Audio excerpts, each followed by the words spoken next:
పరామర్శించడానికి వెళ్ళాను. పోయిన వాడికి 92 ఏళ్ళు, పోకేమవుతాడు, ఏదో పలకరించడానికి వెళ్ళాం. వీడికి 70 ఉన్నాయి, వీడు తక్కువవాడు కాదు. పలకరిస్తూ ఉంటే అప్పటి వాడికి మునిమనవరాలు పుట్టింది. ఆ అమ్మాయి వీడి కాళ్ళ దగ్గర ఆడుకుంటాం. ఏమయ్యా నాన్నగారు పోయారట కదా, అవునయ్యా అన్నాడు. ఆ విషయం మీద దానికి ఏమి చింత ఏం లేదు, ఊరికే నేను వెళ్ళాను అంతే, అనవసరంగా అని చెప్తే ఆయన వ్యాపారం చేస్తూ ఉంటాడు. అందుకని వ్యాపారం బాగుందా, ఏదో అడగాలి కదా, ఆరోగ్యం బాగుందా అనడానికి ఏం లేదు, అన్ని వ్యాధులు ఉన్నాయి వాడికి, తెలుస్తూనే ఉంది. అందుకని వ్యాపారం బాగుందా అన్న.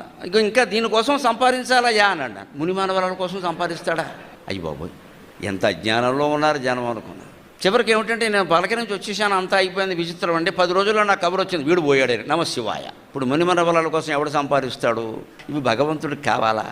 పైగా 100 రోగాలు ఒంట్లో ఉన్నాయి కదా, ఎప్పుడు పోతామో తెలియదు కదా, భగవన్నామస్మరణ చేసుకుందామని లేదా?